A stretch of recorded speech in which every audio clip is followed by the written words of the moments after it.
Welcome to the Popcorn Talk Network, for the online broadcast network that features movie discussion, news, and interviews. Press 1. Popcorn Talk. We talk movies. I'm opening. We have an eye, sort of a nostril, 2 teeth. One of the teeth has a small cavity. Close call, folks, but I think we got here just in time. Presented by Maria Menounos and Kevin Undergaro. This is Anatomy of a Movie. In-depth discussions and breakdowns of various movie titles. And now that you've seen the movie, let the dissection begin. Yes, here we are. Welcome back, everybody. We are doing Creed. I can't yell Creed anymore because I've had to yell Creed so much recently that it's like just Creed. Yes, so if you can't Creed. tell, we are dissecting the 2015 film Creed. I'm so excited to talk about this, you have no idea. I'm your host, Marisa Serafini. Joining me, we have a full panel today. Hey everybody, Sean Overman here. Hello, this is Sara Stretton. Hey, hello movie fans, this is Demetri. Excellent. I cannot wait to get into this film, but really quickly, what were your overall thoughts? Sean, we'll start with you. Oh man, I felt like I was watching an actual boxing match watching this film, and there was so many people, like older dudes who have watched all the Rocky films, like sitting in the same row with me, and I did not know these guys, and we were all cheering at the screen. Loved this film. Yes. Awesome. So my build-up for this film was kind of too much because on Box Office Breakdown, my two co-hosts are obsessed with Stallone, like obsessed to an unhealthy level. Yeah, like they even like over the top. They would like anything. Like he could just stand there with like and do nothing, and they would be like, "Arch, best thing ever." So like I heard about Creed for a month before it came out. I liked it. What I needed from this movie, I got some really. I loved the match. I loved the fighting style. I really liked the relationship between Michael B. Jordan's character and Sylvester Stallone's. I liked what they built there. Was I like, this is the best Rocky movie in the series? No. Was I like, this is my favorite fight movie? Not really. Really fun. Really liked it. But I'm not going to give it like groundbreaking best movie ever because I had some questions. Mm-hmm. Demetri, how about you? I saw the movie twice, and I saw it the second time to ensure that I felt the same way when I saw it the first time. I don't think this movie's anything above and beyond good. It's a good movie, but I had issue. Like I had, and again, I personally I don't understand a ton of the praise because if you've paid attention to Rocky, it doesn't quite hit those peaks. And I had, just before coming down, because for whatever reason I didn't type them up in my notes, and I just wrote things down that just there was these things that just bothered me. And again, many people will probably say, "Oh my God, he's being so nitpicky." But again, growing up literally and knowing the importance of Rocky and what it meant when it first came out, and then following the sequels, and there are some better than others. Coming into Creed, I thought the concept was great. I love the concept. I just don't think that they stuck it. I felt one of the problems. I felt the first fight in the movie was way more engaging than the last fight in the movie. The last fight in the movie I felt to be very manipulative. And when you compare the last fight in this movie to, say, the Rocky fight in the first Rocky movie, that is an uplifting stand-up, just the way that it was filmed and choreographed, and there's so much emotion playing on there, where I felt the last fight here, you're not getting manipulated until someone says something like either "yeah" or "yeah, that's what I'm talking about" or something, and I just didn't find it as engaging as the first fight. And then, like I said, I have a laundry list of things that I just felt didn't click in this movie compared to Rocky. Interesting. Oh, we'll definitely get into it. I personally, granted, I love all the Rocky films, maybe not the fifth one, but I went into this film with a very, very biased opinion. So I wanted to like it, and in the end, I did generally enjoy Creed. Did we have issues with it? Yes, of course, we'll get into it. But for emotional and the actual visual standpoint of the film, I thought it was really great. Technically, it was great. Story was actually pretty good to watch. And, I mean, granted, Creed's character always already had this set boundary against him, the limit. He's trying to get out of someone's shadow and trying to build his own character, which is completely more character-driven than what the first Rocky film was. We'll definitely get into it, but let's just talk about the conception of Creed. Now we know we have the whole Rocky franchise that's already been established for 40 years now, but Ryan Coogler, director of Fruitvale Station, also had this idea of writing the Creed story before he even filmed Fruitvale Station. His father was going through medical issues and whatnot, and his personal father was a big fan of Rocky. Huge fan of Rocky, his dad was. Big fan. And so Ryan wrote this story as a way to cope with everything that was going on. So what did you think of just how it was concepted, and do you think Ryan did a good job and testament to just the Rocky film itself? I think he did a good job. It's never going to be exactly the same, right? It's a different guy. It's his take, it's his perspective on it. I thought it was neat how when I saw an interview with Ryan Coogler, and he talked about how Stallone visited him on his set at Fruitvale Station. That's when he pitched to him about his idea for the Creed film. And obviously, like Stallone, thought it was great and great enough to. He didn't though. He said no at first. He said no at first. Stallone said no. Well, also the Rocky franchise is Stallone's baby. Yeah, no. Very It took a understandable. lot of convincing from Stallone in order for him to sign off on it and be on it. He is very protective of Rocky and Rambo, but particularly Rocky. I mean, he won the Academy Award with Rocky. So there was a lot going in, and Ryan Coogler, what eventually got him in is like, Rocky was talking about the fight scenes, and he wanted to talk about, is this kid going to be able to, he goes, he has no idea what he's in for, is he in for a penny or in for a pound here? And he was convinced that he can get it done, and they have to work on the fight scenes, and he told Ryan, he goes, look, the biggest thing that you need to do is you got to separate the fight from the drama of the movie, because they're two different things to do. And Ryan assured him that he would do it, and he finally relented and said okay, because you have to understand too, this is the first Rocky movie that Rocky himself, Sylvester Stallone, did not write. And he had no part really in the directing of this movie. He's a producer, but he didn't write the script. And I can imagine for him, this is, it had to have been weird. And through it, I mean, there's a personal connection with him too, because his son was in Rocky V, who's no longer with us, who passed, and so I just find that it's interesting that he eventually signed off. I mean, again, I thought the concept of this is great. I'm like, wow, this really takes the Rocky character into another realm. So yeah, it was just fascinating how it came about, and fascinating how Coogler's dad was such a big Rocky fan. It was interesting. It was a Rocky 2 fan. I love Rocky 2. Yeah, see, I think Rocky 3 is better than 2, but 2, he's specifically the scene that he showed his son, because Ryan was an athlete, was the scene where where Mickey's trying to hype Rocky up while he's over his Talia Shire as Adrian is in a coma. And he's in the church. In the church, yeah. Yes, a chapel. And that's the scene in which he played for his son before his son went out to play football or something. He goes, "This is the scene," and my dad would stand up and cheer at every single. Like, I knew when he was going to get up in Rocky 2, and he just loved it. And so, yeah, it was that to me I find inspiring. I was just curious about some of his choices when he wrote the movie. I agree. Concept great where you're taking this character that people are so in love with. I think it's an interesting chapter to present to people.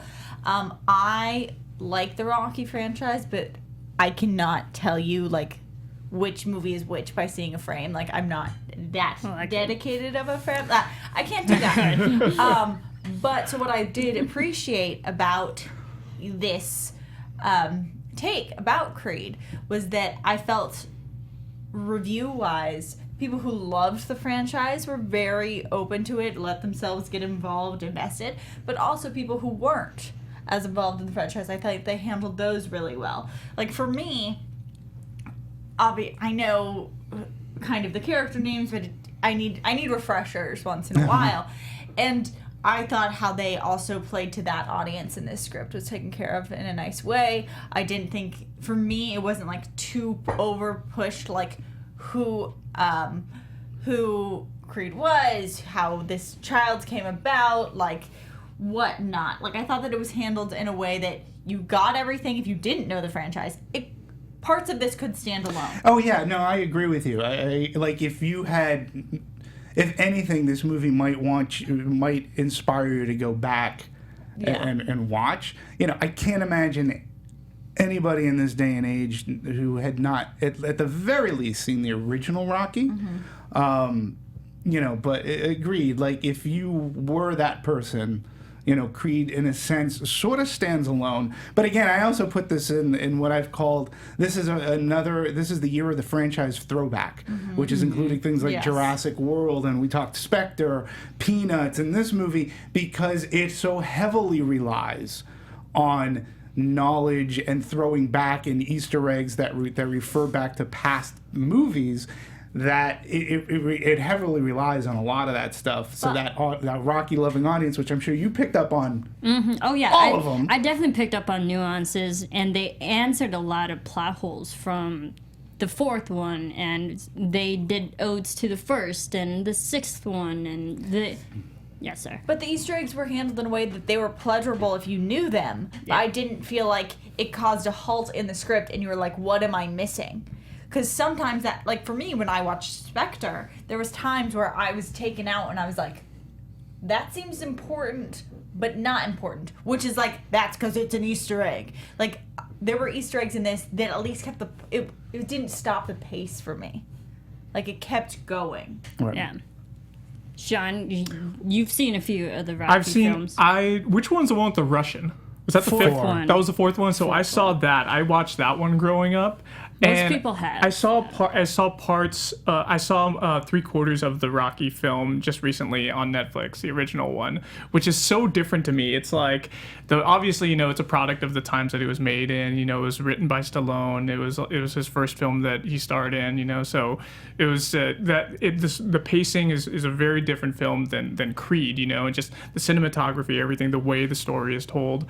I really enjoyed Creed a lot because it was fast paced, but then at those parts where it needed to be slowed down, they were able to do that and to really get us into some really key moments to make us feel a lot of emotions.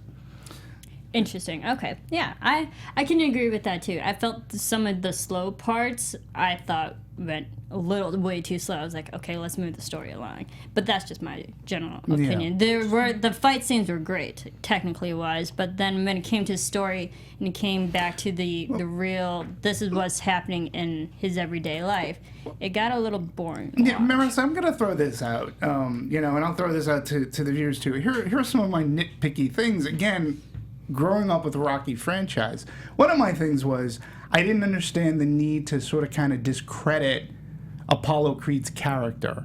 Like, I didn't understand why there needed to be an illegitimate son from an affair they had, because the way that we you know, the way that the franchise works, you know, Apollo was the quote unquote, you know, he's the hurdle that Rocky has to get over. He's the villain in a sense. But as the movies go along in Rocky 3, those two become, well, number one, there was a great respect for the two. Each had a mutual, like, professional respect, but then they could become very good friends. And for me, I just never felt like, I just don't understand the choice to make him an illegitimate son, other than he could have slept with his wife like a week before that bout in Rocky IV. And I was like, I didn't understand that need to do that. My other thing was knowing Rocky and how close he was with Apollo.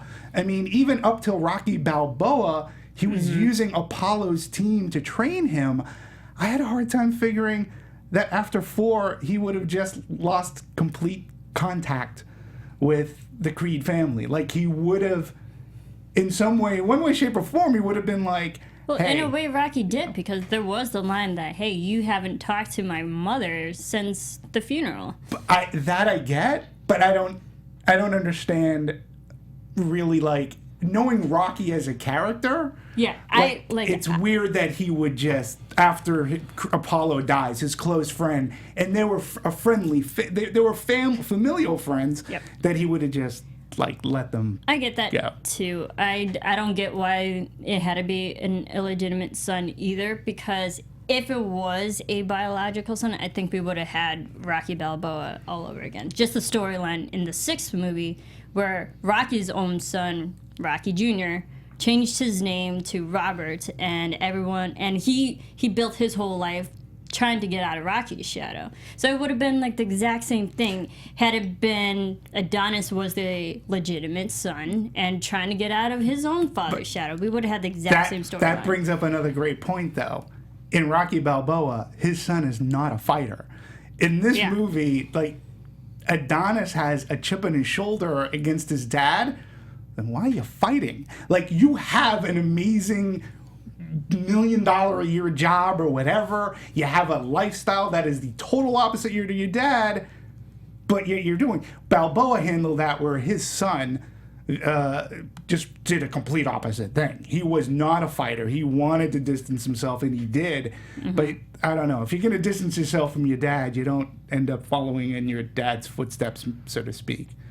I think I didn't think he was. I guess I took that particular point as he wasn't trying to distance himself from his father. I think he embraced that it was in his genes to fight. I thought he was trying to say, like, I've come so far in my own life without him that I don't want to take this step in life using his name.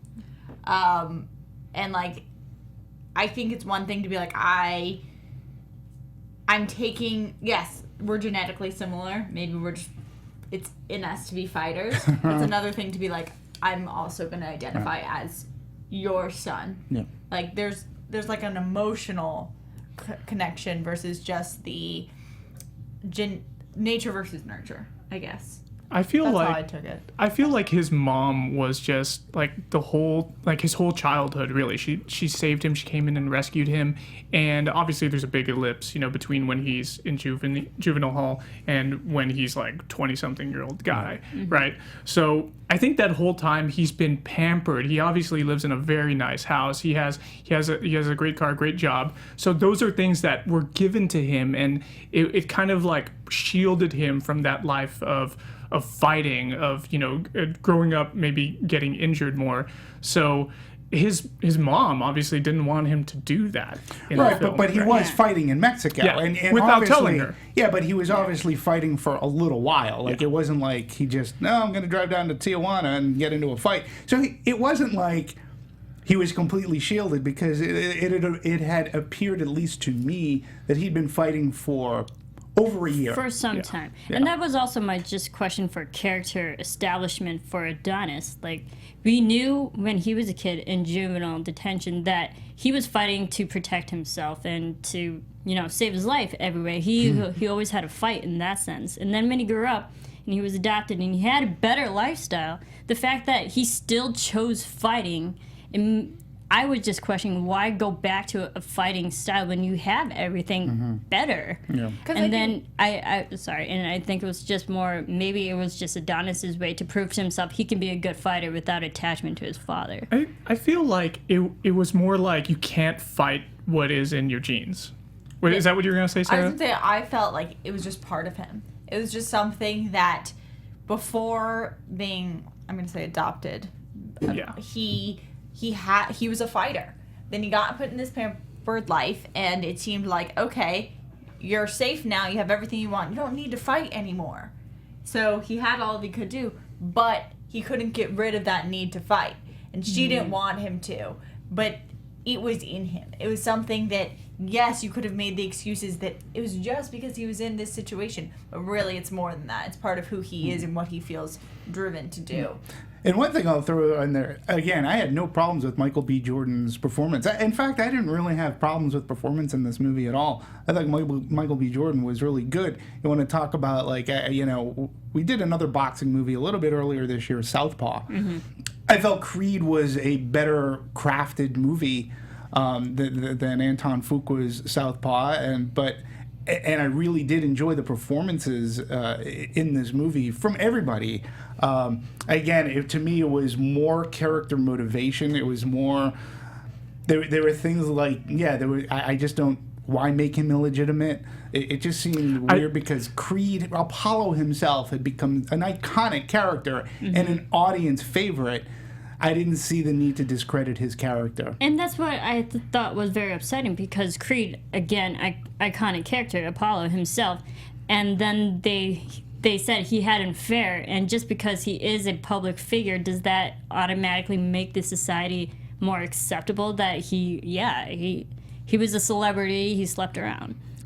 Right. Pretty like, much. Is it accepted? Yeah, exactly. Like, well, but I felt the same way. But I felt like the audience, like, okay, that happened. Whatever. He's like, yeah, because that actually is real life. Yeah, call me a prude. There wasn't, from an audience perspective, being that what they took to build the Apollo character, who became a fan favorite, let's face it. Yeah.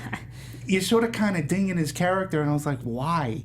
Like, there was no need for that. His wife could have been pregnant. Like, it could have been a legitimate kid. See, but I feel like if he wasn't illegitimate, then it wouldn't be a surprise to all, like, so many of the other opponents, the potential opponents in the film, and that's probably why they had to do it. That was probably, like, the best way the writers can make it, like, handle it. But it makes more conflict of coming out of your father's shadow. If you are, like, it doesn't mean growing up as a kid, and again, from a script standpoint, it doesn't mean that growing up as a kid, he couldn't be a kid that had a rough past, that he ended up in juvie hall, that his mom had to keep on getting him out. Didn't mean that couldn't have happened. It would mean, furthermore, that he had to step out of his father's shadow, because that one line, you're an illegitimate Creed. Like, that line would have still been a good line had he not been an actual illegitimate kid. He would have had to be that person. If he chose to do boxing, he would have had to say, I'm not my dad. My dad was great, but I am Adonis Creed. You're going to take me serious for being Adonis Creed. Happens in music all the time when Offspring try to be a rock star and they try to get out of that. In life, that happens. They could have had a really good dramatic conflict there without it being a quote-unquote surprise. I think, yeah, it's a choice. It's also a choice of where you want to divide relationships. And with that, I think you would need to spend a lot more time with his mother, with, like, the past, with the growing. Like, we skipped core years of... Yeah, you mentioned... Yeah. We missed. It was like a 15-year, like 17-year. At the very least. Yeah. And you would need that more for that plot line. And I felt like it was like, well, we have to fit in...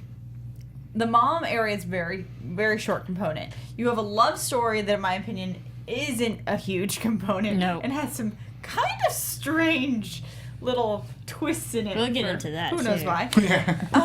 Then you also have to do the training. Then you have to build a whole relationship with Rocky.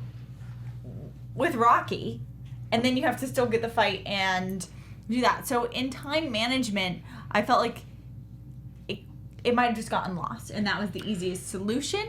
For me, it still built enough that I wasn't distracted as much by that point. But it would have, I think, it would have been interesting. It definitely would have been interesting. I think you just would have had to X out something else. Yeah, you know what? Let's talk about the relationships and just the characters in and of themselves. We'll definitely get into Adonis, but let's try to get the secondary characters out of the way. The supporting characters. Supporting characters. Felicia Rashad, who plays the mother, Marianne Creed. What do we think of her and her establishment with Adonis? I mean, we got from the original Rocky franchise, we saw Creed's wife a lot. And A lot. Always Yeah. supported Creed, and even like through the hardships and through and every fight. But then we had the secondary woman, part of Creed's life, but not really. Right. So, what do you think the the mother-son relationship between Adonis and this new Marianne? I feel like it was a very utilitarian relationship between Adonis and Marianne, his mom. They just needed her to get in there and extract him from this place, this dangerous environment he was in, so that he could be pampered. And again, there's that huge ellipse. Right. Go ahead. I was gonna say, I thought performance-wise, I thought her performance was strong when she was watching on TV the fight at the end. I thought that the actress did a really nice job. I was surprised that there wasn't more of a coming full circle of her reconnecting also with Rocky. Just because they made a point of that in the script that they had drifted apart. So I had the same issue. Yeah. And again, that was just something that was running through my head. Same exact thing. Where it was but the actress, really nice job. Like, I'm not discrediting that scene. I thought with what she was given, I was engaged in watching her. I was like, I believe that you're watching your son, but I was like, but why aren't we bringing this together? Why aren't we bringing this back to the family? And they're on different coasts, with totally opposite sides of the United States. We have her living in LA, and then them on the Philly, East Coast, and then even going further, going to London, right? So it would have been hard for them to connect. But maybe She seems to have lots of money. There's planes. Yeah, she could have done that. She could have flew. Did you see she that really mansion cared. they were living in? Yeah. Also, to me, it was sort of weird that she was actually just watching it at home. That she wasn't there, because Paulo's wife in the movies was always there. Always physically there. And that's why it doesn't tie into me that the Rocky character, after Apollo had such that tragic ending, that he would just abandon that family. Like, to me, only because, again, maybe it's just my Pollyanna-ish look, Rocky to me was always, his whole life was a once-in-a-lifetime shot. And he's the underdog, but he's the underdog with a heart. And he cares about Apollo. And after he dies, I could just see him going, you know what, guys, I'm going to take care of you. And, I'm going to make sure that it just was a weird choice, and that she wouldn't even go out to see. I mean, she's the one who pulled him out of juvie. So Yeah, you'd think she would go fly across the country to find him again. Yeah, and that was also a slight issue that I had with Marianne, because we see Rocky give the box present from Marianne that was filled with the boxers. I liked it and I didn't like it. I liked it was from the mother, so in a way she did support her son from afar. But also I did enjoy that Rocky was the one who gave the shorts to Adonis, because that's what Creed did to Rocky. Apollo gave his boxers. Wouldn't it have been more accepting had it been Creed's mom? Or Creed's wife, I'm sorry. It would have been. And then they could have had a quick reuniting scene with Marianne and Rocky. Mm-hmm. It was just an interesting choice. Yeah. So we also have, who else do we have? One of the breakouts to me was Tessa Thompson. Is that what Yeah. I thought You thought she was a breakout? For me, yeah, I thought she was amazing. I thought I really I enjoyed her character, what she brought to that character. Albeit, I will admit that some of that storyline sort of slowed the movie down. I don't think it was because of her performance. I thought her performance, the irony of her being a musician who's losing, her hearing. But I loved there were tender scenes, and there were scenes where she had to be tough. And I just really, for me, I really thought she was great in this movie and in that role. I don't think it was her fault that the movie slowed down, but I really enjoyed watching her on screen. For me. I agree. I liked her character. I liked her. I liked that things could tick her off kind of easily. Like, she was like, I don't care, but I'm gonna get mad at you because of this, and these are my reasons, and figure it out. Like, she had such an interesting, compelling edge. Like, I wanted to see what was going to make her happy and what was going to make her mad. I thought that this component of the hearing loss was very interesting. I was kind of wondering where it was going. And it didn't go anywhere. Yeah. I wasn't going to say that, but... No, but it didn't. Yeah, but I don't think there was a need for... But that's what bothered me with her character. They You established... wanted her to be deaf by the end of the No, movie? it's like they established a conflict with her, but then didn't get it, wasn't resolved. It was like, okay, we get it, she's a musician. And the emotional support, she had some scenes with Adonis. It was like, she convinced Adonis to use the name. Right. Good on her. I like the idea of what Bianca brought to his whole new relationship in Philly, but I don't think the execution was fully there. The positive also that I'll give her besides the edge is this was a movie that I really, really also liked their relationship. Sometimes you get like the final kiss or you lead to that and you're like, oh yeah, I think they're going to be together about another month after this. They'll force it down your head that's like true love. And I'm like, I don't believe you. I don't believe this is true love. I believe you're in love for the moment. And this one, I do think that I can see a relationship really building. I can see how it could have conflict and ups and downs, but I thought that they built a really strong foundation for something I would want to see more of. Something that we could fast forward 2 years, and if she was gone, I'd be like, no, I think she should still be here. Yeah, I mean, I agree. I agree that I believed in the relationship. It took its time. It simmered, maybe too long at points. But yeah, no, I agree that I did believe in their relationship. And like you said, it wasn't a flash in the pan. Needed, yeah. Or like you wanted them to gain from each other. Yeah. I liked it. See, and I think also my issue, because I'm such a big Rocky fan, is that the Adrian and Rocky relationship was so strong and so great and established, even from the start, the end of the first one. Adrian's actually saying, I love you to Rocky. And so I don't want to compare it, but it is in a way parallel to another relationship with a fighter and his girl. And what we didn't see with Bianca and Adonis is like that full, they actually love each other in the end. And I think I was just kind of wanting that. I think they loved each other. Again, I think it's an unfair comparison. It is. And that's why I say it's very... Because this one was a relationship that there was a love there before the end. Adrian's character, she was a pet shop owner and manager. I'm not even sure she owned the pet shop. No, she didn't own it. She was a worker. So yeah, she was a worker.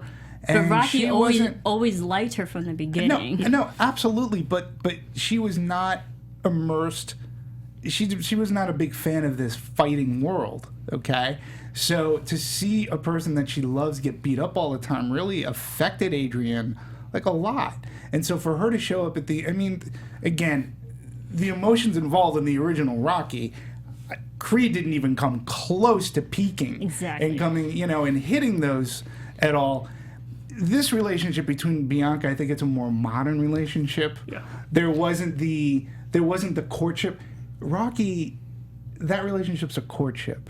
Him coming into the shop, him talking to his cousin Polly, to his best friend Polly, who's her, that was a courtship. This was. They didn't have time for that in this film. They had so much to squeeze in, and those one of the tertiary relationships. Yeah. I loved your word modern. Also, like relationships aren't typically reflective of the time.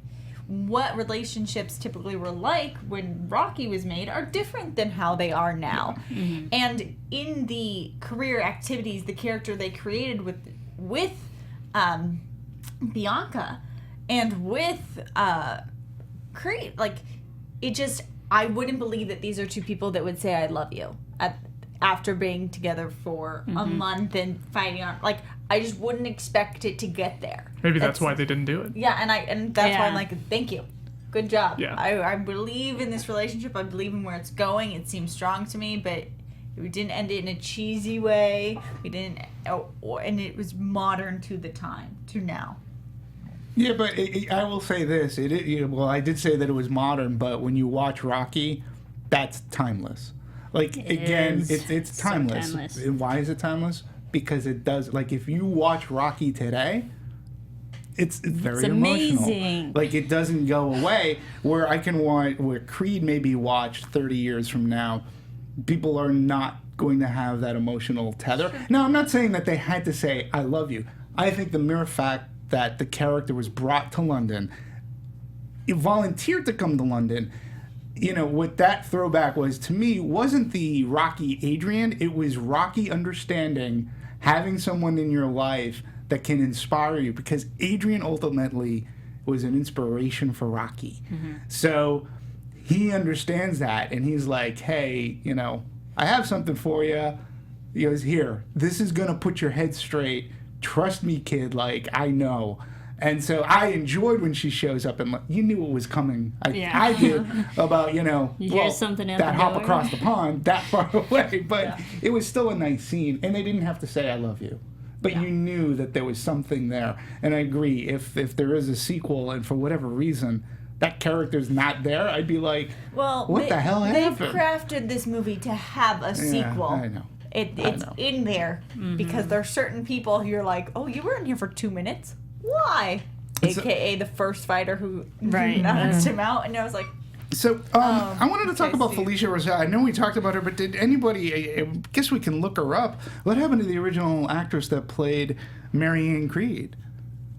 Well, they established that Marianne was an affair that Apollo had. Okay. So And Marianne was like, so okay. the audience themselves didn't even see this secret affair that Apollo had back in the 80s. Yeah. Weird. So, I mean, and again, that was just something the audience were like, okay, this happened, accept it. This happened. But that was Deal pretty with much it. Yeah. Let's, with it. let's talk about Sylvester Stallone and his involvement in this. As we all know from the Rocky franchise, Rocky Balboa. It was interesting to see a whole nother side of Rocky, a more human, more vulnerable Rocky, which is very rare for the audience because we know he's a fighter, and then the fact that his character in this particular film is fighting life situations rather than in a ring. Did you like this new type of story for Rocky? I liked the idea of the story, definitely. My favorite component of Rocky's character in this was actually the very outside the ring relationship he had with Michael B. Jordan. I thought that their everyday, like when they're unloading the groceries out of the car, when they were doing when they were in the house, when he did that little dance, those were my favorite moments of the character. I thought that as Rocky got sick, I thought the makeup was excellent. I thought that they did I liked the makeup at the end. I thought that he looked like he was trying to fight through something. But for me, there was large chunks of his storyline that I wanted a little bit more time with. I just wanted a little bit more. I enjoyed the banter. I liked that obviously we have Adonis, who's like he's a millennial, you know. That's what this whole movie is really about. It's about the previous generation, you know, or even 2 generations back, you know, versus the millennials now, and like they have such great banter back and forth about, you know, like him he's writing. Oh, or he calls him Unc, right? He calls him Unc, and then he's like, I thought it was O for like old. no, does he call him OG? He calls him OG. He's like, It's like old. yeah, he's like, I can call you Unc, or I can call you OG. He's like, what's OG? he doesn't even know that, He right? doesn't even say original. He goes old. Yeah. And even the line, it's like, it's up in the cloud. Yeah. And Rocky It's looks great. up. He's like literally looking up there, right? And it's just like that he represents like totally old school, the way he does everything. And I like how he's come full circle, really, because in Rocky, he's just like doing all these, you know, different things. Like he just runs, he hits the meat right over in the Meat pounding. yeah, he does the meat pounding. He does all these like old school type things. And then we have Michael Chasing B. chickens. And then we have, chasing chickens. And then we have Adonis, who when he's by himself, we see him do those like high tech things. Like he's got that training mask on to up his red blood cell count and stuff like that. But ultimately, what's better it's Rocky's way. Like, you got to train like this. You got to train with the elastic around your legs to maintain your balance. You got to go up and under the string. You got to hit harder when you're doing those uppercuts, right? So I really enjoyed the mentor relationship to mentee a lot in this film. Yeah. No, and I agree. I agree with that. As far as Sylvester Stallone put in a really powerful performance, I think. However, I felt, for me, Rocky Balboa was the perfect bookend to the Rocky series. Take Rocky 2, Rocky 3. I just thought it was poignant. It really said something about ageism and like, he had lost Adrian by Rocky Balboa. I just found it to be a more sensitive, like, just looking at Rocky becoming older and in dealing with that. This movie, your mentorship thing, I think that's great because it also, in a sense, reflects the making of this movie. There was in one of the fight scenes they were using a speedy cam. They were using this, they were just using like this kind of phantom camera. They were doing this fight, and Coogler was like looking at Michael B. Jordan like Creed, and there's a scene where he was supposed to get a punch, and they tried it from very different angles, and Coogler said, "It's not looking good." He's like, with the phantom Sly, camera especially, yeah. He's like, "Sly, could you help me out here?" And Sly comes in, and he looks at it, he's like, "Mike's got to take the punch." He's got to take He's like, it. "What do you mean?" He's like, "He's got to take the punch. Like, if you're gonna do this," he goes, "Well, I can't tell him because let me talk to him." Because like legally, Ryan Coogler's like saying, "I can't tell the guy to go into a ring and take a punch like that. I can't do that."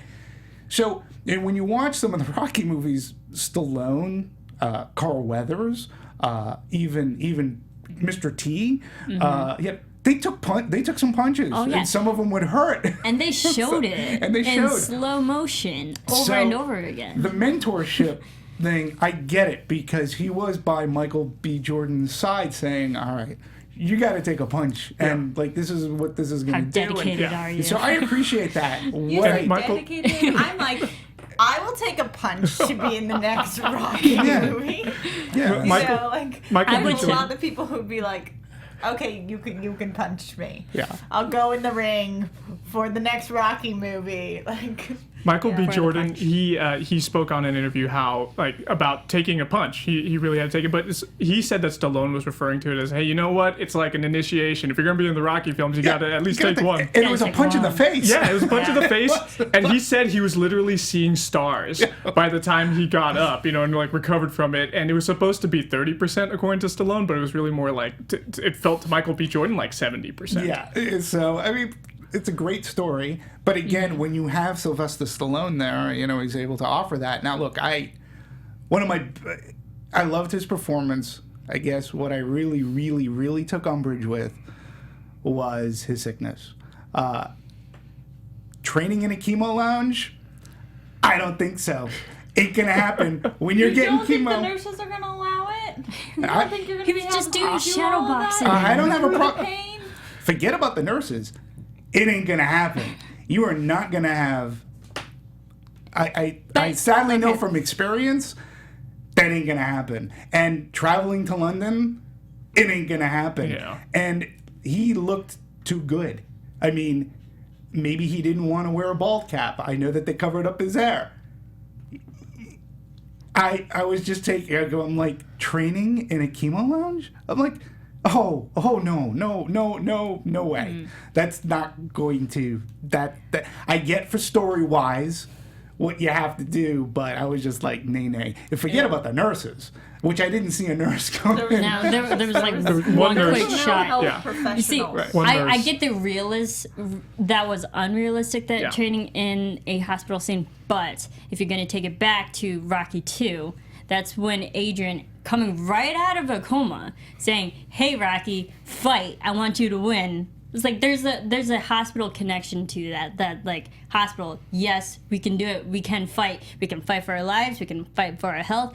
I get the hospital relationship. Yeah, and I get the fighting for your life or this fight is allegorical to fighting for your life, and again, going back to the mentorship, it's fighting for who you are. It's, you know, Rocky has always remained a fighter throughout his life.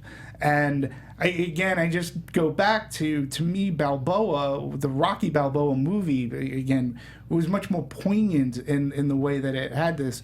This is throwing in like a disease. They treated it not so much movie of the week.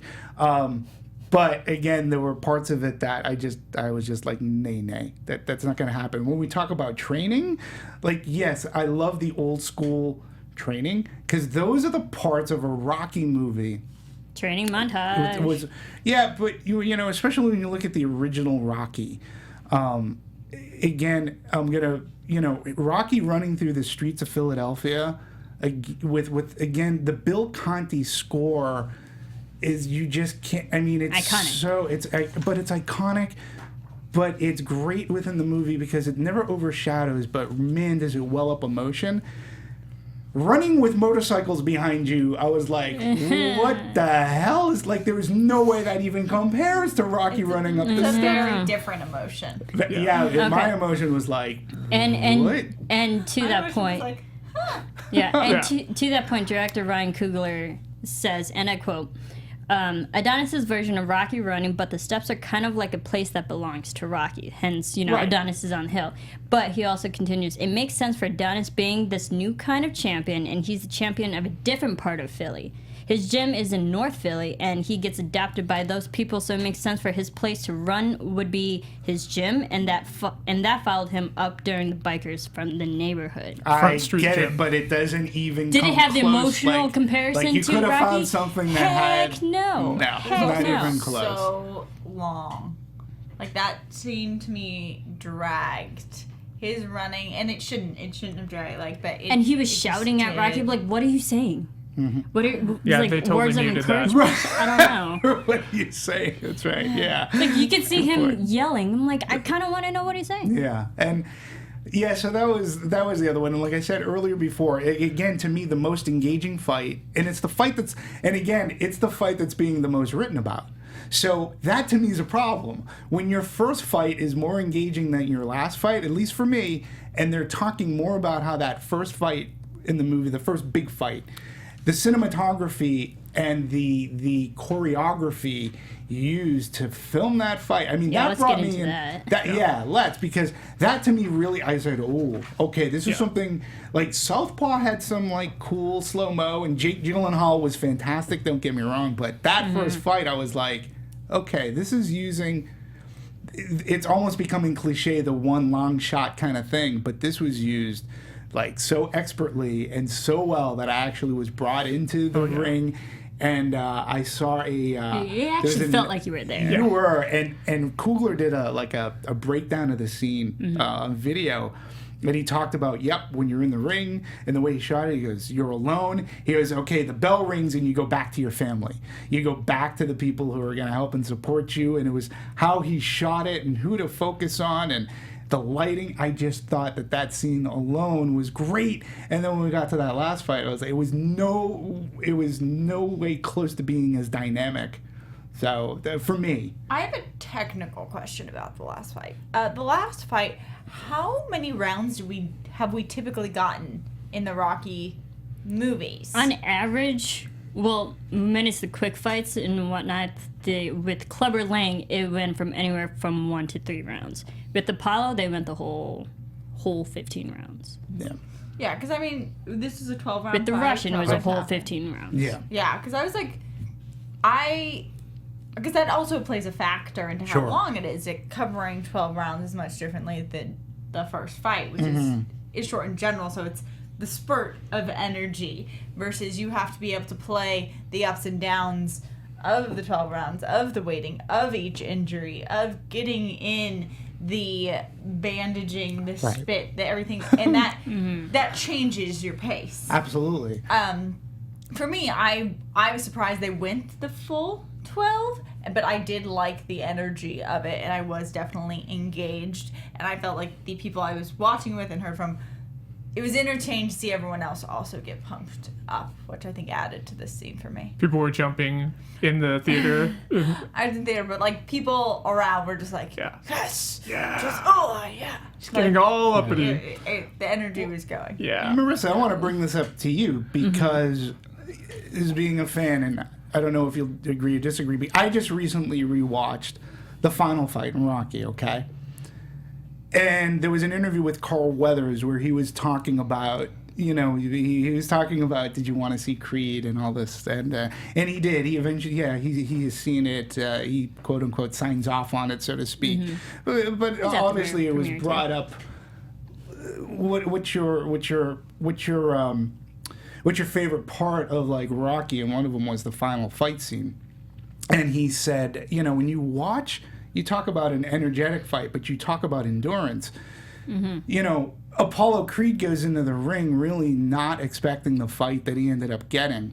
And there is a particular scene towards one of the latter rounds in the scene where he knocks Rocky down. He knocks him down.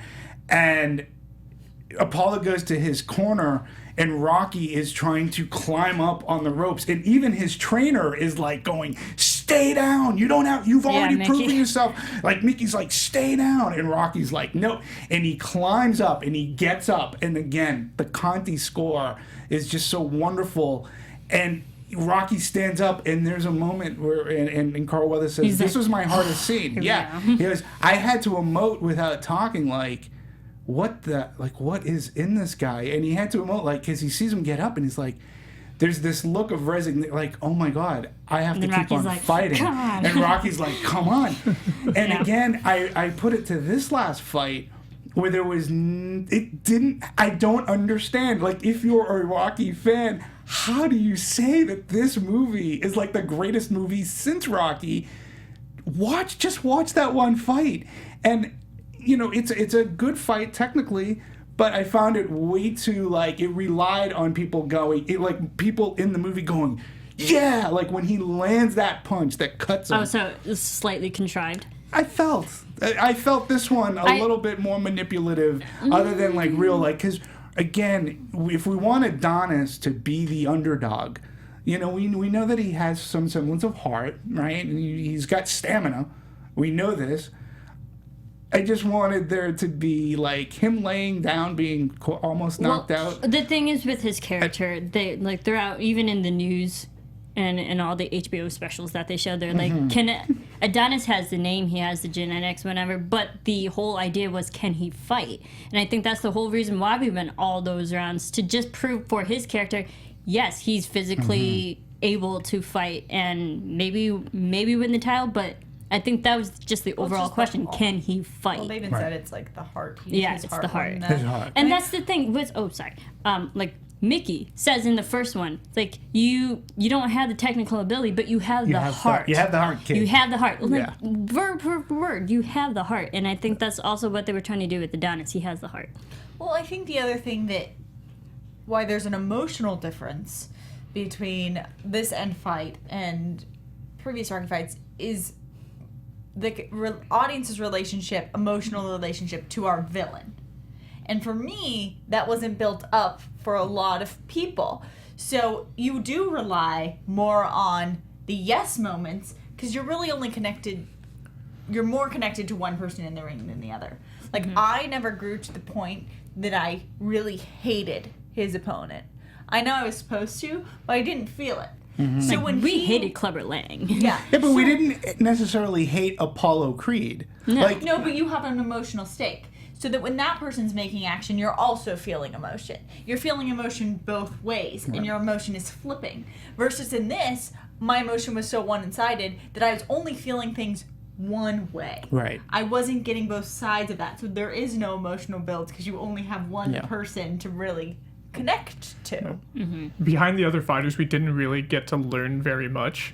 including Conlon. But that's why, and I think that's why, because obviously we had to tell so much of Rocky's story and Adonis's story. Right. So that's why with those other fighters, they had to put up that stamp that was like, boom, this is their record each time, right? It had to give us something to make them important in some way. And Tony Bellew as Pretty Ricky Conlon, he broke the jaw of what was supposed to be his previous opponent in that thing, and so that's supposed to quote unquote make him and he's going to jail, and you know, if he's going to jail, he must be a really bad guy, facing a lawsuit, like, Was it weapons trafficking? Yeah, and something like that. but also to add to sort that.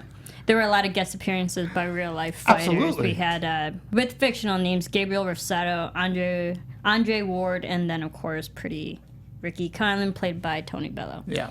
And then actually the fighting style for Adonis is somewhere here in my notes.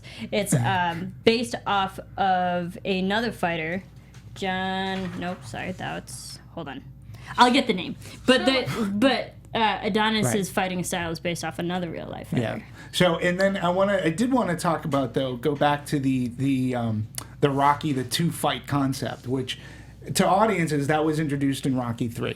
We had the first fight with Mr. T's Clubber Lang, and there was so many, and again, it's another powerful fight. If you look at Rocky 3 to break it down, I mean, this is the deconstruction of your hero right there. But there was so much going on in that scene. Mickey was dying. He was having a heart attack. Yep. He was losing. Rocky Balboa himself was nowhere near as fit because he was taking things for granted. He was enjoying his fame too much. Yeah, and he wasn't training properly. He wasn't training. He lost his eye of the tiger, let's say. Yeah. But it's still a brutal fight. And if you look at the way that was constructed, Rocky comes out strong as the audience would hope, and then he gets clobbered or clubbered, let's say. But that was a strong fight. You have to make that secondary fight equally as big and massive in order for you to believe and get that groundswell of emotion that yes, our hero is going to come back. It was still a grueling long fight, and then the 2-fight process sort of carried over into, like, Rocky 4 definitely had 2 fights, one ending tragically. And how do we do this? And well, how do we do it? Rocky wins over communism. So no, but reflected the times. So in this one, they used that 2-fight model, and again, I felt from a technical standpoint, that first one was so engaging. Like, I didn't matter that I didn't know the other fighter so much. I knew that we were rooting for Creed, right? But I was so into that ring going, and I felt the punches and the sound design that they used. I was like, wow, it was amazing. how are they going to do this with a final fight? Because that'll get me into it. And I was like, oh, wow, I like that first one better. Yeah. And that's the one they write about the most. They actually shot that, I believe, like 13 times, and they used take 10. Yeah, they used take 10 out of that. Yeah, I can't even imagine, like, the choreography. Like, talk about having to hit your marks, having the guy. They took 1 week for the choreography. Panavision, with the Steadicam to walk. Kudos to the cinematographer. I think that she was fantastic. She did an amazing. Who also did Fruitvale Station. Yeah, she did an amazing job. Even with Philadelphia, I thought, and again, I have to point her out. We are talking about women in Hollywood, and this is a woman strong. She has, like, really a great view through a camera lens. And, she made the fights look decent. She made Philadelphia look raw. And, like, I loved when they were going to get the cheesesteak. Even the music scene in Philadelphia. She did a fantastic job, and she should be noted for Absolutely. For that. Yeah, and just a little bit more about the 2-round. So they took 1 week for blocking of that, and they actually built a secondary sound stage next to the actual stage so they can practice the choreography and the blocking. And then actually the Steadicam operator, he took fighting lessons just so he understands what it's like to get into a ring during moments when they're not fighting. And so it made it more intimate in a way, like you actually got the felt of what it was like in a ring. And if you notice the sound design too, went around with the fighters. So if at one point Stallone, they're in the ring and Stallone's off to your right, And he's like yelling like, hit him hard, or, but then they were changing position. Then Stallone would come over here while the other guy's coming over here. And there was a great shot too where where you see Creed and Tessa is like sitting in the audience, but they don't focus on it much, but she's there watching this fight. And I'm like, very nice touch. The way, again, this is direction, cinematography, and acting. This is where we always talk about that collaborative effort. This is where it really, it was all punches. It was great. It worked on all cylinders. It was fantastic. Yeah. For a fighting scene, and we've seen a lot of boxing movies, but that was technically, oh my God, it was amazing. Yeah, I would compare it to, and people are going to like probably blasphemous, Raging Bull had some amazing fight scenes that Scorsese filmed. And even Ryan said it's not Raging Bull. Right. It's like a lot of people are going to make that references, but we had our own flair to it. I get absolutely. it. I get it, but, you can't. Amazing, Raging Bull had some amazing fight sequences. So did the original Rocky 2, 3. I would put it up there with some of the best fight sequences, personally. You didn't really get into Michael B. Jordan's Adonis's character and just what Michael, the actor, had to do himself to transform himself into Adonis. What did you think of Adonis's character and everything? Let's get into that. Well, he was just straight up huge. Jeez, man. He how much did he weigh exactly? I think he was bigger than Apollo Creed when he started. Yeah, he was gigantic. I think he just really putting in so much training. I saw a lot of behind the scenes stuff, and acting. I never thought he was like a really strong actor. I saw him in Fruitvale Station. I liked him in that, but before that, not so strong. I saw him in some other things like Chronicle, Parenthood. I never saw him in Parenthood. Yeah, he's great in Parenthood and Friday Night Lights. But I thought it was really good.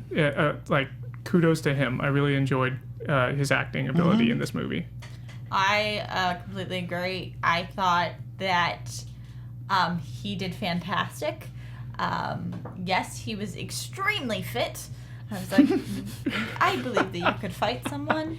But even more than that, I thought that how he handled the relationships between people, I felt like I saw a different side of this person with kind of everyone he dealt with. Like, I felt that his character was really fleshed out.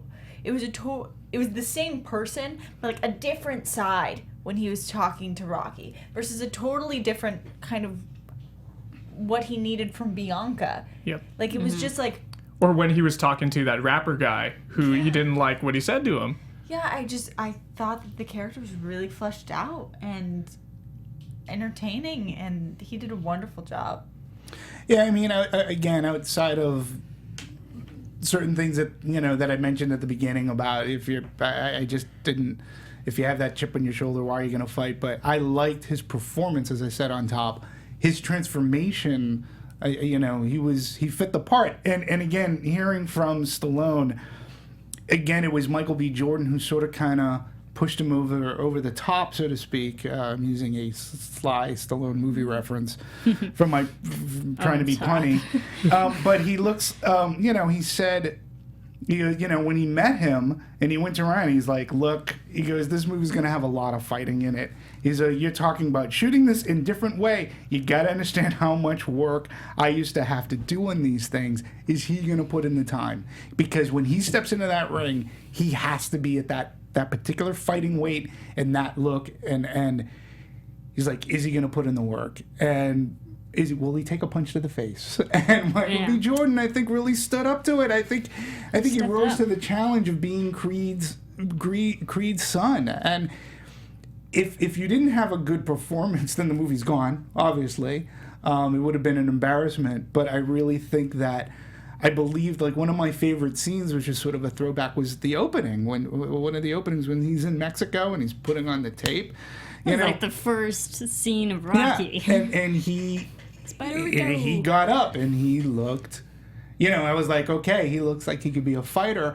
The only thing he did not have that I thought they were he did not have Apollo Creed's cockiness. in a sense. Because Apollo Creed was a showman. Creed was like, He was. I am like a showman, and that's part of the reason, like, in the first Rocky, you sort of hate him for it. But when it comes to, like, living in America, you're like, oh my God, So he's like, so showman. great. He's such a showman.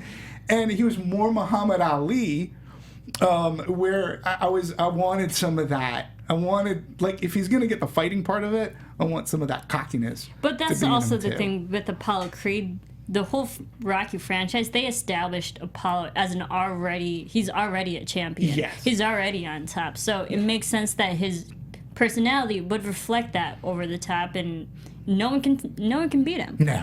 And so what I liked about Adonis is this. Yes, Sarah, I completely agree with you that he was fleshed out.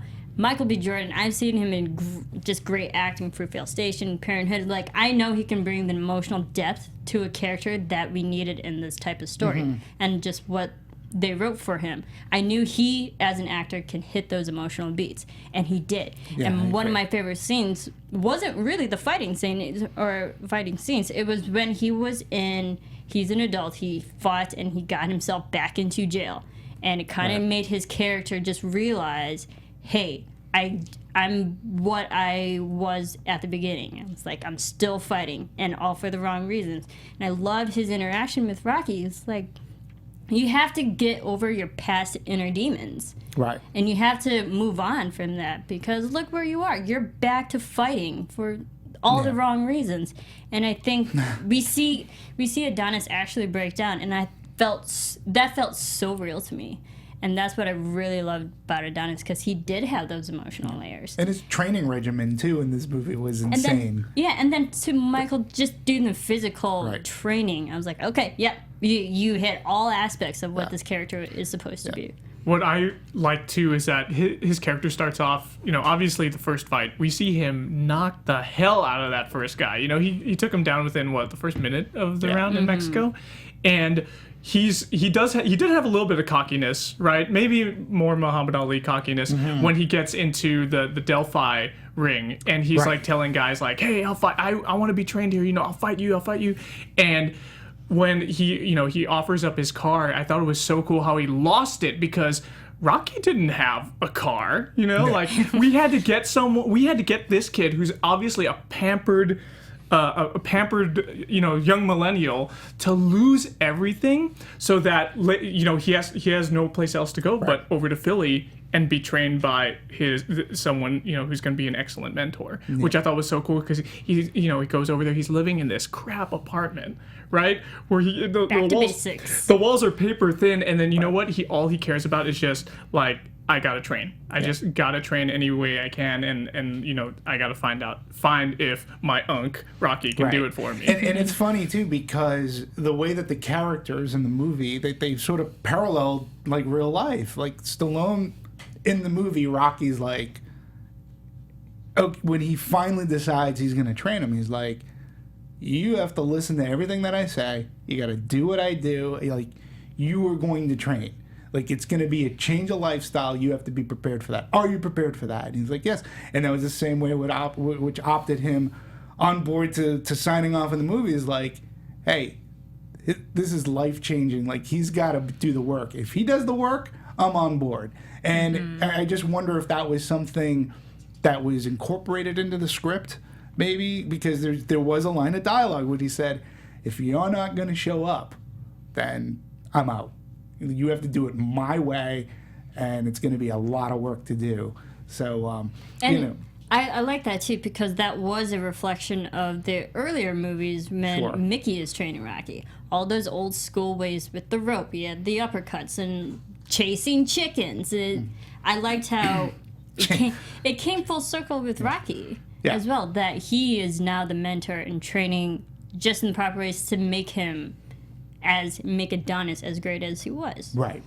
I really, really enjoyed it. Yeah. Let's talk about the production, the box office and reception of this film.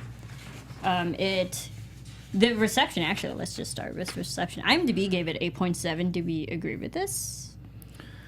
8.7? 8.7.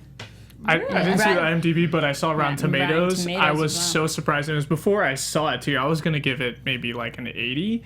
But then after I saw it, just like I felt a lot of emotion during the fights, and it's just like I said earlier, it was like watching a real fight, and I knew nothing about the characters, like as compared to in the real world, you like follow someone for like years, if not weeks or months before a fight, and it was just really, I thought it was worth a 90%, so Rotten Tomatoes gave it a 93. I think that's really high, but do you think that's warranted? I'll go Sarah first.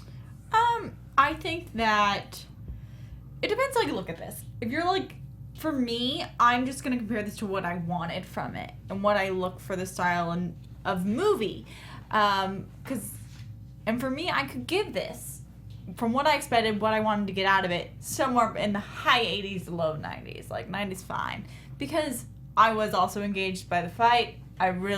What I wanted from this was the relationship between the young Creed and the old Rocky, and I got that. Is that to say, like, in comparison to all the movies, it's rating my top 10? No, but I would give it somewhere around there. Mm-hmm. Yeah, I mean, I said off the top that for me it wasn't even. I was amazed.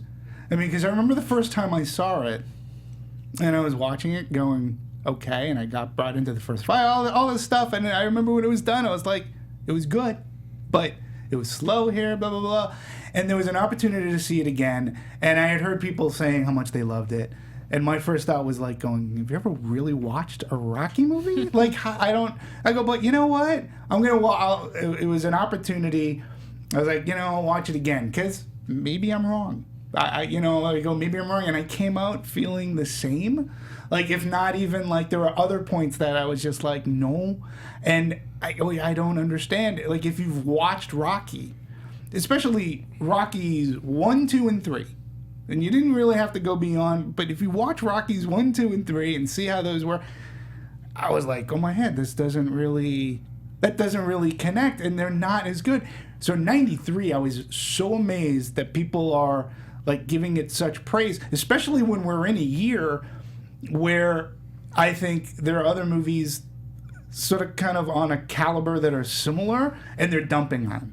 Like, I just don't understand where the love and praise for, like, 93 is high. That's a high rating. It is. And for me, it was 80. Like, it was nothing above and beyond good for me. I enjoyed it enough, but that was it. So for 93 is a very high number. Could it be because this season we've had like kind of a lull in like high rating movies?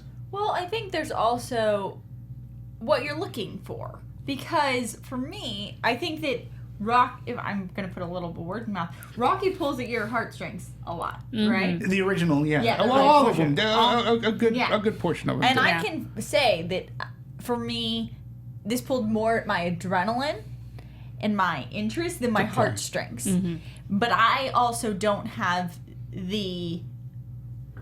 I was emotional for when I watched Rocky, but I don't have the memories of it.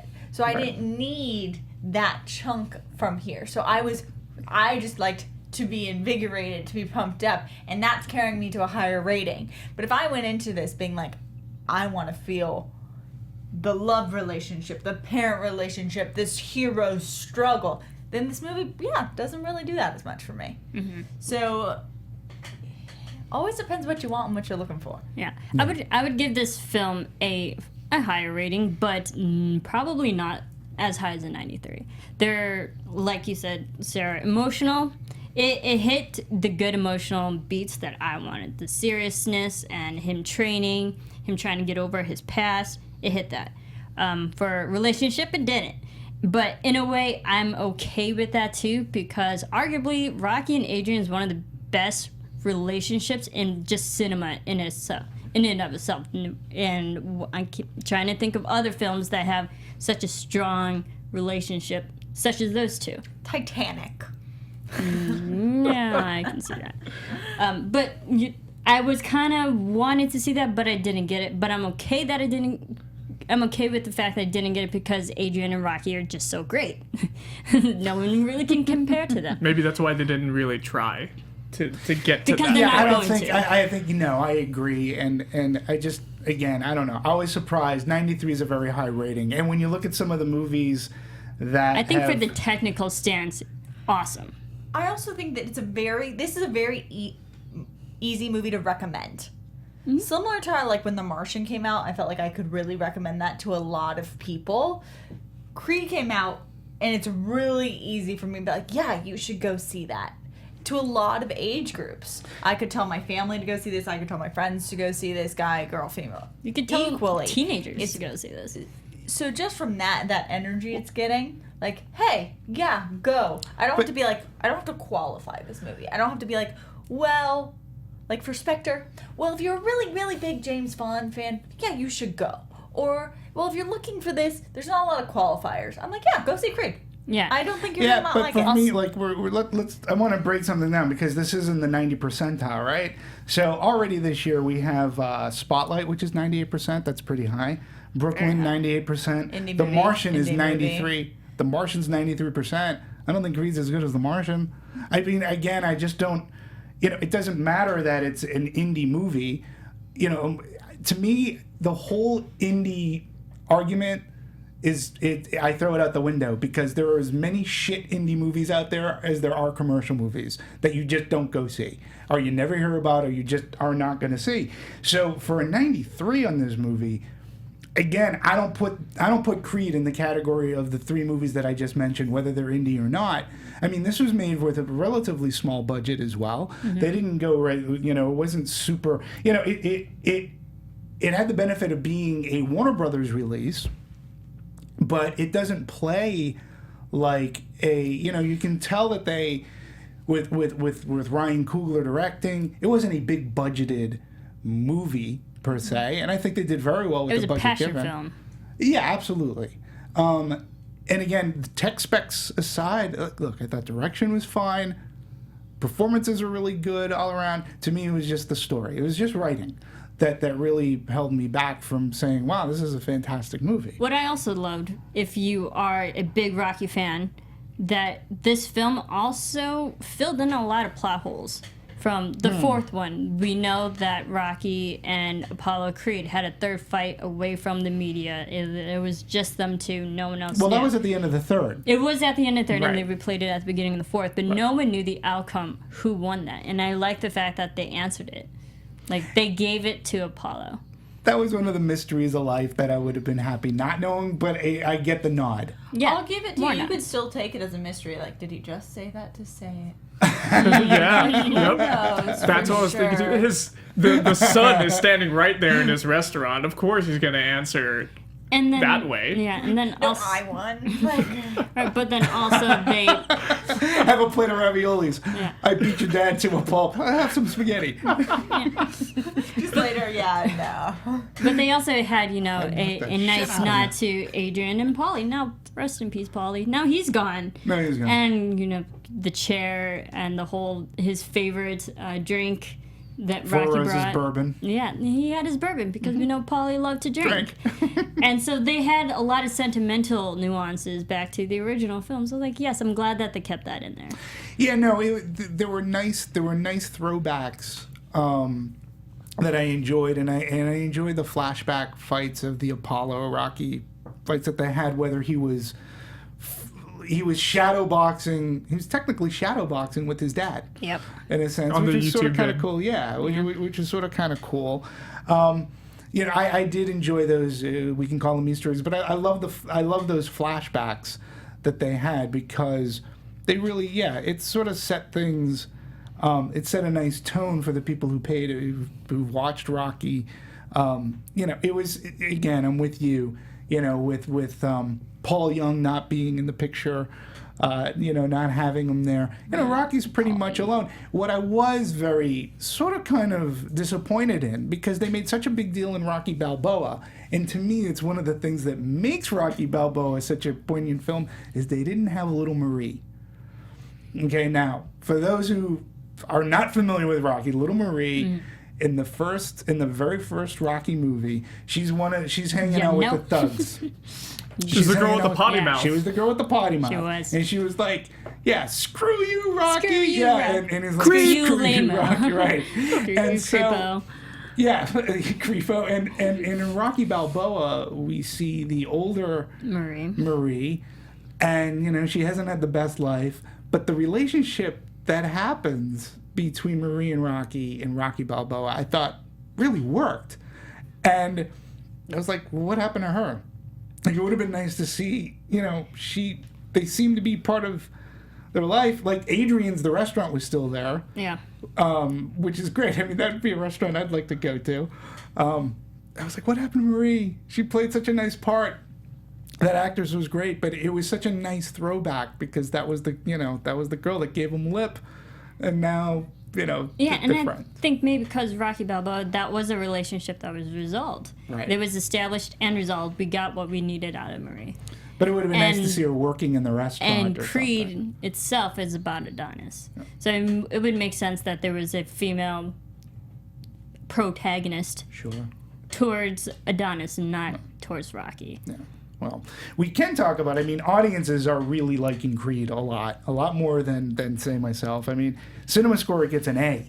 Mm-hmm. An A. I mean, most other movies that we've been talking about, have been getting A-minuses, like Spectre and Peanuts and such, you know, A-. This gets a flat-out A. That's rare. That's a rarity. You know, we know box office-wise, you know, it came out in a sort of busy weekend. You know, you already had this other big movie weekend. called Hunger Games coming Good out. Dinosaur. And you still had Good Dinosaur. You had, you know, still James Bond and Peanuts was in the market. And listen, it scrapped out at number 3, all in. And, you know, worldwide, I'm actually like foreign. They opened it up and it, you know, it did 2 million plus. Domestically, it's over 50. I mean, worldwide, it's doing okay. For a $35 to $37 million budgeted movie, it looked good. You know, Warner Brothers probably threw in another 30 plus for, you know, hard drive and advertising. So we're talking about 60 plus. They're gonna make it back. And to your point, you know, there's going to be a sequel. You know, it did set a record. Is there going to be a sequel? There's speculations that it could potentially open They've itself set it up up for a sequel. Warner Brothers, look, you know, the one thing that you know, I got to use, all studios are looking for the F word. And not FU, but franchise. And so this is a new way to go. You know, to take the Rocky, you know, eventually I think we're going to see, you know, our beloved Rocky is going to pass in some way. And I don't know what they're going to do, but I see sequel coming. You know, especially if it continues to make money. Maybe we'll have the cancer come back in the next Creed film, and then that'll be. Oh no, you can't go Rocky. I don't know, but look, it's set. It did in its previews because it opened on a Wednesday. It did 1.4 million, which for the time, that's the highest. That's the biggest box office Tuesday before Thanksgiving. So, what does that mean? Well, it means it's the biggest Tuesday before Thanksgiving. Yeah. It's an award. It's not. It's like, hey, we got the biggest Tuesday before Thanksgiving. And it's also there's already an established franchise before this film. There's already a following for this film who will and did go to this film. That's kind of an award that you're like, that they keep track of that. Yeah. Yeah. Not your hat. They keep track of every day of the week. Really well for this type of movie. The time came out, like, nice. Absolutely. Okay. They're happy. One last thing, a little bit about the music and the soundtrack. As we know, Rocky franchise had just amazing music all around. Do you think the music for this film is up to par to that? Or it's already established Rocky franchise, or it had its own feel to it? There's no way they can be, like, up to par 100%. They had to. I was listening to an interview that the sound guy, I think it was Ludwig, was giving on NPR, and there was no way that they tried to do their own separate thing.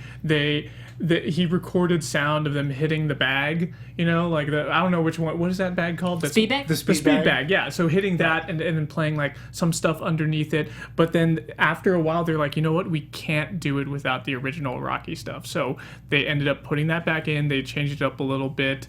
And I liked it. I thought it was really good. But you know, it's not the same. And to that, the original Rocky theme is actually sliced up and left throughout the background of the Future's Last Breath soundtrack. I mean, I just think you have to. Like, can you imagine how upset people would be if they didn't acknowledge the Rocky soundtrack? Like, it's not an option, really.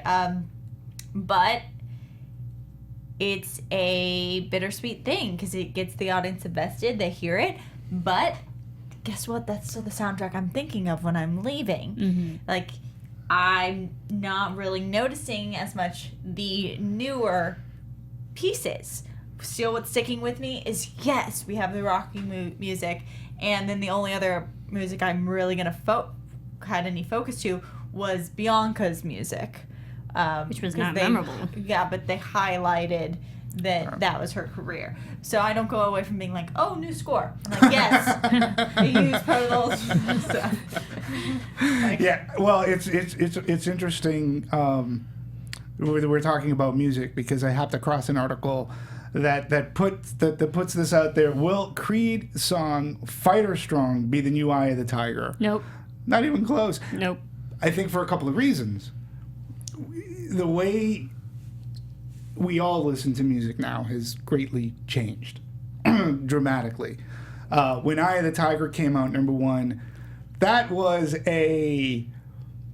such an anthem of that year. But the way, radio play and getting, like, this is definitely, we're definitely talking a time where movie soundtrack influenced radio play, and radio play influenced movie going.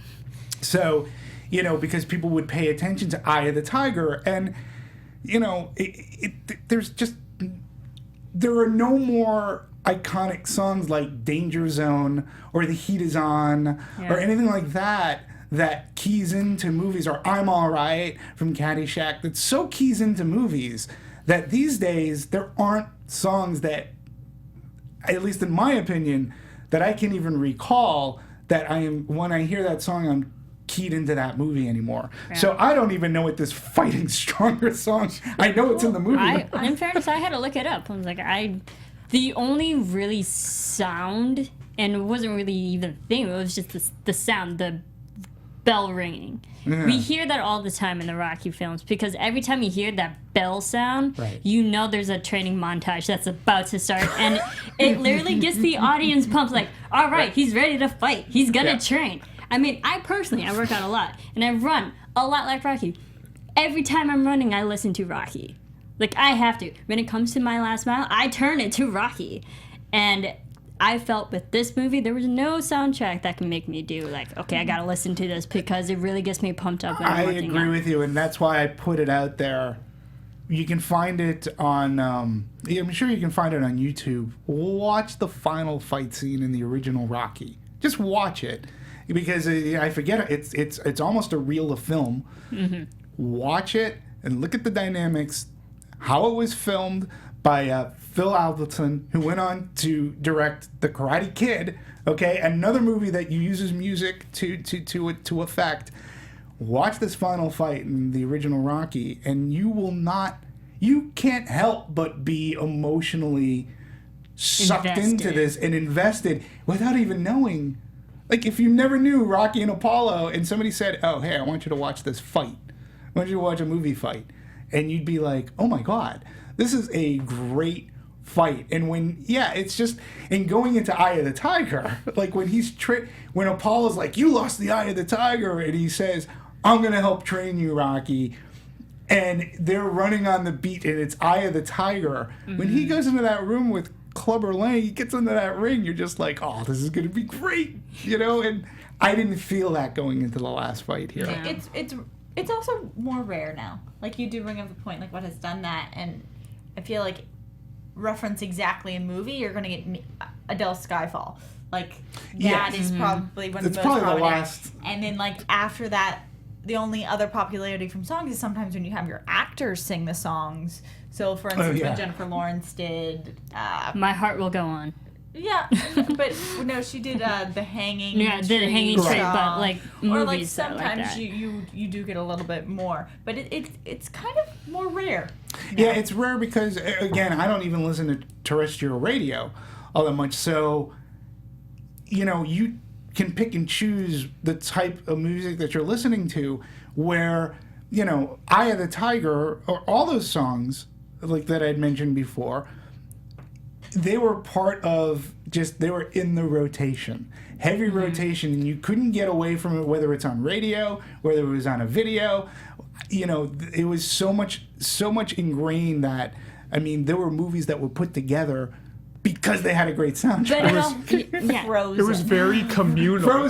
Frozen is the last time where yes, True. Frozen is a fantastic There were point. very few radio stations before. Very few TV stations before. Everything, viewing, listening was very communal. Everybody knew what you were talking about when you were talking about a certain song. Yeah. Because everybody listened to it. Yeah, you're right. With us, like, listening to our iPods or iPhones, our satellite radio or Spotify or whatever, it's you get to select everything. Right. So you don't know what's like hip and trending unless you listen to like local radio Yeah, stations. and also, Titanic had that song. Yeah, to add to that is just the way we ingest media, and because in the 70s and 80s, the only time you can really listen to the soundtrack is like radio play. Right. They didn't have the technology that we have now that we can listen to it any freaking time we want. That's true. But think about, Frozen's a great point, because what Frozen had to, in a sense, overcome, again, because people aren't they're not playing Frozen on Alt Nation on Sirius Satellite. They're just not playing it. So for that groundswell to come up where I know Frozen, because you hear it, and whether it's in the background somewhere else or on TV, they're using it as a bed. Yeah, we're in a different time. And I'll throw it it is to different. what maybe the radio or the putting on the play did for Eye of the Tiger. The way Frozen did it was like through viral videos, and through that avenue where it was taking over not radio waves but YouTube waves. Right. People were doing covers. Yes, it was just people doing covers, people doing parodies, people doing whatnot, and it kind of went there. Right. Yeah. Okay, so overall, last quick thoughts of this film. Recommend? Yes? No? I recommend it. Like you said, Sarah, it's easy to recommend. It's a fun film. I actually got really emotional during a lot of the scenes. I think it's worth seeing just for those, like the locker room scene between Rocky and Adonis was really, really powerful. And I would say go see it. I wouldn't be surprised. After talking with you guys more, I don't want to say it's going to win any Oscars, but I want to say it's going to win some awards, right? Maybe some Golden Globes, something Won like our that. hearts. Oh, Jesus. Because of the Marisa's comment. I'm just throwing it out. That was great. But the technical aspect, I really, really enjoyed it, especially because I love any time like a TV show or a movie uses Phantom camera. I just adore it. Ever since I used to watch Spartacus, and they really set themselves apart from so many different period pieces, Roman battle shows, movies, by utilizing the Phantom camera with like slow motion hits, sword swipes, whatever. Right. And the way they utilized, not necessarily the Phantom camera, but just like everything with the cinematography during the fights in this film, especially the second fight, it was just phenomenal. And that's why I think it's worth seeing. Creed, I'll say it again, easy to recommend. I think it has also a good rewatchability factor. I think that people will be able to watch this at home with their family over the whatnot. I had fun. I thought the adrenaline was interesting to watch. It does make me want to go back and rewatch a lot of Rocky, which is a nice component. Easy for people who aren't familiar with the franchise as well. And I would definitely see it again. Yeah, again, I just state, for me, it was nothing above and beyond good. I think rewatchability, I saw it twice, and I didn't feel it was any better. Maybe a little bit worse than the first time that I saw it. Like I said, I'm just amazed at the critical response. People giving it like an A to me is like that's a high rating for this movie, and I think there are far better, more emotional movies out there. The movie's good. Do I recommend it? If you paid attention to Rocky, I don't know. I definitely know I'm in the minority when I look at 93% and A on Cinema Score. I recognize that. But I also, just my counter to that is, did you ever watch a Rocky movie? I mean, because story-wise, it just wasn't fully there. Tech credits, you're right. I mean, I think it was great. It was a better movie than Southpaw. And Southpaw had its issues story-wise as well. But I think it was. I think Adonis Creed is a good character. I really love the concept. I think the performances were very solid. There's been a lot of talk about potentially Sylvester Stallone getting the nod for Best Supporting Actor. If it's a really bad year, I mean, I have no umbrage. I think his performance, when his monologue about everybody I know is gone, I'm left here. That monologue was really a solid monologue, and you understand and that's a monologue that works whether he's sick or not. Like, his past is literally his past. There's nobody. They didn't even bring back Apollo's. The guy from Apollo's camp who trained him. Like, he didn't even So he is a man alone in this time, and he is and again it furthers that ageism thing. I think Stallone did a very good job. Way better than his performance in, say, Escape Plan, or he did a really good job in this movie. Again, I will say, watch Rocky Balboa, and I think he was equally as strong, if not better. One thing that always amazes me about Stallone is when need be, this guy can pull it off. Like, nobody was more surprised when he does Rocky Balboa. I'm like going, okay, he could still write. Even the Rambo movie he did, he can still write. He knows these characters so well. We're just used to seeing him in some cheesy action movies, but he can pull it out. He gets it. And I think he pulls out a great performance in this movie. I'm not sure it's going to be Academy Award winning, maybe a Golden Globe nomination, don't know. Yeah. But as a big fan of the Rocky franchise, I will buy this movie when it comes out. To round out my Rocky collection, of course. I thoroughly did enjoy this film. Granted, the writing wasn't all there, but technically character-driven. I enjoyed it just from a general Rocky fan. And I think that's why it has such a high rating, because general Rocky fans will like this movie, will love this movie. I did. I enjoyed it. I got a lot out of it emotionally, and just where Rocky is in his character, building up a whole new character, because that's what the Rocky franchise did. It built up someone to the point where everyone loved it. And I think Creed built up a character that, yes, we can root for this guy and see, I don't know, maybe 6 more movies. Oh, geez, I hope not. Oh, maybe good not. God. But Good God. I think this Marissa's film. Yeah, I know.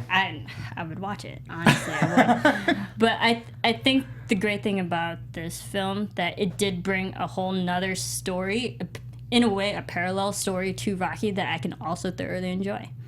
And with that, thank you everyone for listening. Where can everyone keep following you? You guys can find me at Sean Austin O on Twitter and Instagram. You can find me at Sean Austin. No, You like my cadence, don't you? I wanted to say it again. At Sara_Stretton. You can support me on Twitter, please, at DMovies1701.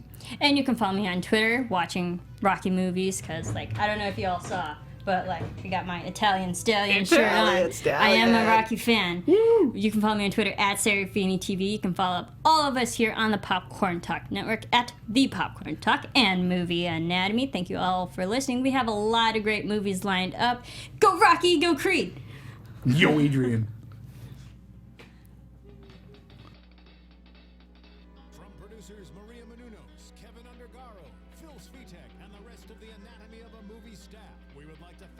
Listening and subscribing to the show.